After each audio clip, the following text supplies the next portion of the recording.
Hey everybody, it's the Museum Modeler here, just dropping in a quick update on the YouTube channel. If you haven't noticed, it's been a little bit of time between updates. If you follow along on the Museum Modeler Facebook page, you'll see that I'm a grad student, and fall and spring is always a very busy time for me.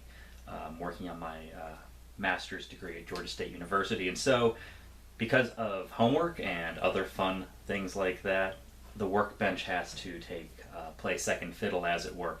Now that said, I do try to get modeling done during my fall and spring semesters, and my last semester is coming up this spring, so soon we can devote full time to modeling. But as it is right now, I must spend maybe 5%, 10% of the time I want to here at the bench. But that said, I am getting work done here, and I want to just go over a couple of quick updates, see where we're at on a few of the builds that you might have been following on either the Facebook page or the Museum Modeler WordPress site. And I've got links to both those in the comments below. But anyways, I built this mega bench to accommodate up to 3 builds at any given time. And that's what we've got going on. Technically, we've got 4 builds, but one of them is a 2-kit build. But enough with the ambiguity. Let's take a look at what we've got. First off, we do have a 1/700 scale vignette I've been working on for the first naval battle of Guadalcanal. This is the cruiser action. We're not talking about the battleship action during the second naval battle. And what I've got going into this at 1/700 scale are 2 vessels. One is a Tamiya Fletcher class round bridge destroyer. This is going to be the USS O'Bannon. I'm holding it delicately because the bridge is not attached, but there you go. So we've got an O'Bannon, and I'm adding a bunch of photo etch details to the sides of the superstructure and the hull. Drilling portholes, adding doorways, ladders, hatches, etc. And I'm using the Warship Pictorials book about the USS Kidd for that. I know the Kidd is a square bridge Fletcher, but still much of the superstructure deck seems to be the same.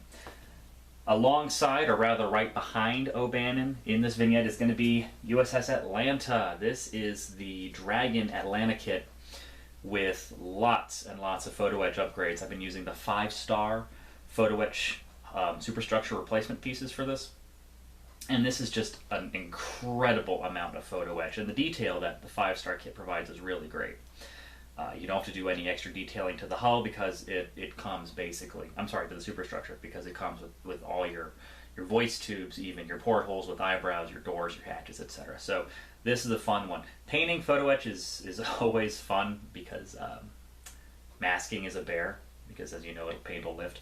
So I've had to do most of this one by hand, and with Atlanta's distinctive Measure 12 modified camo scheme at that battle. I'll hold that right there. I don't know if you'll get a good shot of it or not, but very splotchy. So this one's fun. Now, I would say Atlanta, this one here, she's probably at about 60-70% complete, because I actually have other pieces that I've worked on, the 5-inch 38s and the funnels and whatnot. They haven't been attached yet. She's at the stage though when you got all the finicky bits, and so progress tends to slow down.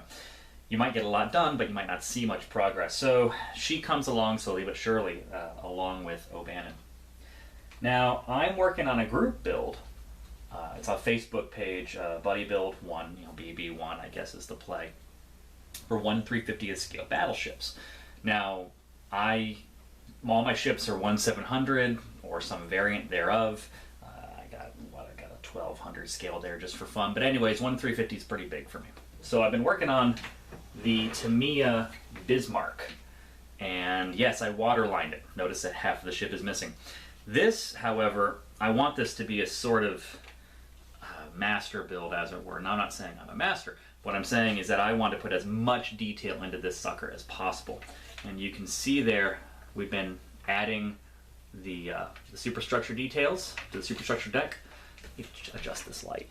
Maybe get a little more light shining at us this way. That's better.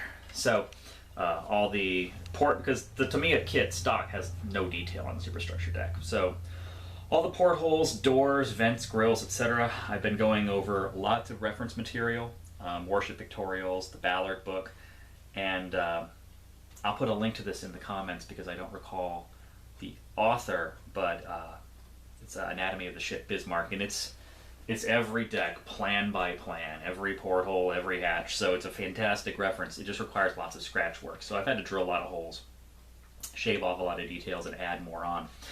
This is going to have a wood deck, which I thought I had sitting here, but I don't. But I've already got the Pontos wood deck with the dry transfer decals. And when I say I've got lots of photo etch going into this, I'm not exaggerating. We've got sets from gold medal models, from White Ensign. We've got an extra White Ensign set here. I've got an additional White Ensign superstructure deck set, which is in a box up there. I thought I grabbed it. So all the Tamiya decks, they have no detail, all the steel decks. So I've got all this. So there's going to be, gosh, 7 different photo etch sets all told going into this kit. Not to mention I've got resin upgrades for all of the armament except for the primary turrets, and those I've got brass barrels for. This is one of the main turrets. This will be B, C, or D because it's got the rangefinders. I'm sorry, Bruno, Caesar, or Dora. And I'm also adding in a scratch built underside of the turret because these, when they revolve, you'd be able to see up into the turret, and that's just not realistic. So I got brass barrels on that. Lots of work is going into Bismarck, and that's, even though the buddy build is until April, I think, Bismarck may take longer because of that grad school hold and just because I want to do it right. So, it's a fun distraction to have, be part of the group, but if I don't finish right on time, who cares? It's all about the fun of it. Made some great friends on that build, particularly Harry Houdini. Check out his YouTube channel. He's Australian and lets you know it, and he's a lot of fun. Doesn't take himself or the hobby too seriously. His videos are very entertaining, whether you're there to watch every piece get clipped from the sprue or just to laugh. So he's a good shout out there, Harry Houdini's channel, and I'll try to put that in the comments as well. And lastly, I got the urge to finish one more kit before the end of the year. Now I know about my time crunch, though December is usually a lot more open because the semester ends. But I wanted to be able to finish something else. Now, the Guadalcanal vignette, I might be able to get it done before the end of the year, but again, we're in the finicky bit stage. I still got to do all the weathering, and so there's still lots to be done there. Bismarck, no, it's not going to happen. And so when I went to the Free Time Hobbies Fall Festival a few weeks ago, I spent too much money, and one of the kits I picked up there was the Academy. Where's the box? Right here. The Academy F-22A in 1/72 scale. Now, I don't have any real experience with modern aircraft. All the stuff I've done is World War II. Modern aircraft to me, they're kind of boring. I mean, I hate saying it, but they're so clean. But anyways, the F-22 I've always had a bit of a soft spot for. It was the air dominance fighter that was really coming of age same time as me in the 90s and early 2000s. Plus, its internal weapons bays are just sexy, if you've got the doors open. So this was a great price. It was like $25, and I've heard great things about the kit. It's basically the scaled down version of Academy's 148 F-22. So I picked it up because I can do a plane in a month and a half, almost 2 months now we've got. So yeah, I'm not going to do a full kit review, not right here at least, but it's a lot of fun, and I have just completed my first modern aircraft cockpit tub. So, I always start with the cockpit. So it's been going for a couple of days now, and I think it's going to be fun. The paint scheme especially, the F-22's multi-tone gray metallic scheme, it's going to be just a lot of fun to play with it. Probably not going to be able to reproduce it because it's very difficult to do in scale, especially my first time out. But I'm going to give it a go and see what happens. Oh gosh, lots of decals on that kit too. I know I said I'm not going to do a kit review, but you can do 4 different F-22s, 2 of which are from Hawaii, 1 from Alaska, and 1 from Langley. Now, I wanted to do one from the 27th Fighter Group, which is the F-22 squadron that's participating in the action over in Syria, the 1st F-22 Combat Squadron. So I may pick up aftermarket decals if I can find them in 1/72 scale for that squadron. As it is, I still like the Langley Air Force Base markings the most anyways. They're all pretty comparable. It's just, which letters do you want, basically. I don't know, FF's kind of fun. Oh, also the Hawaii. I would go with the Hickam Air Force Base one, but the Hawaii tag across the vertical stabilizers, to me, it's kind of gaudy. But that's neither here nor there. So that's the update. That's where we're at. I've not dropped off the face of the earth. The hobby is still going very strong here at the Museum Modeler's Bench.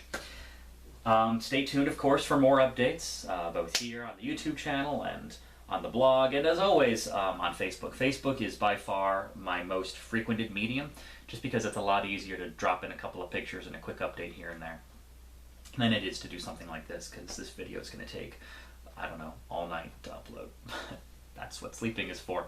One last quick note, I did want to put a shout out to 2 other channels that I've subscribed to recently. One of them, or actually they both belong to individuals who I met up with at a local Hobbytown show this past weekend. The Hobbytown USA near me, they had a show, a national model contest as it were. And so I'm tooling around. I submitted one of my kits, and I'm just tooling around in the store. And a guy who I haven't seen in almost 4 years shows up out of nowhere, puts his arm around me and says, you know, what the heck are you doing here? And this is a real good friend of mine who I, again, haven't seen in a long time. He moved to another state and recently has moved back here, which is great news because it turns out he's only a few miles from my house. But I knew he had experience modeling, but I didn't know he was still in the hobby, let alone, you know, very, very well versed. His focus is more cars, not modern vehicles so much. I believe he does more period cars, but, you know, that 1/24th scale stuff, which is just entirely different level of modeling with the gloss coats and the intricate detail close up that you can pick up because you know what a car looks like. Anyways, the guy's fantastic. And his channel is Music City Chop Shop, 4 words. So check that out. He doesn't have a whole lot of videos up, but he's adding more. It looks like, gosh, he added like 4 the other day. So great guy to follow there and see his work. And I also met a friend of his who I had not met before, who has another good channel, Saltwater Scale Models, I believe is the name. And again, those are 3 words. And I will add both of those links in the comments section below. But, you know, this is too often a solitary hobby, and we should, you know, band together. It's not like the hobby is dying so much, but so many times we can spend hours and hours and hours in our workbench and lose sight of the outside world. And when you find friends who, you know, follow your same passion, you can bounce ideas off each other and just share the excitement of the hobby. I think that makes it all the better. So I'm really glad to find out that that my old friend, he's back in town and that he's going strong in the hobby. And again, he lives close by here. So there you have it. Things are good here at the Museum Modeler. I hope that you have enjoyed this quick little catch-up and enjoy time at your own workbench as well. Look forward to comments, look forward to photos, videos, share your stories, anything you want, either here below or my Facebook page, which is facebook.com/themuseummodeler, one long word, modeler with 1 L. Or you can check the website, which is themuseummodeler, same thing, .wordpress.com. And we hope to get going on both of, on the WordPress site and also here on YouTube again, much more frequently again. As soon as grad school wraps up, I think I got 4 weeks to go. If I don't see you before the holidays, have a great one. And until next time, friends, happy modeling.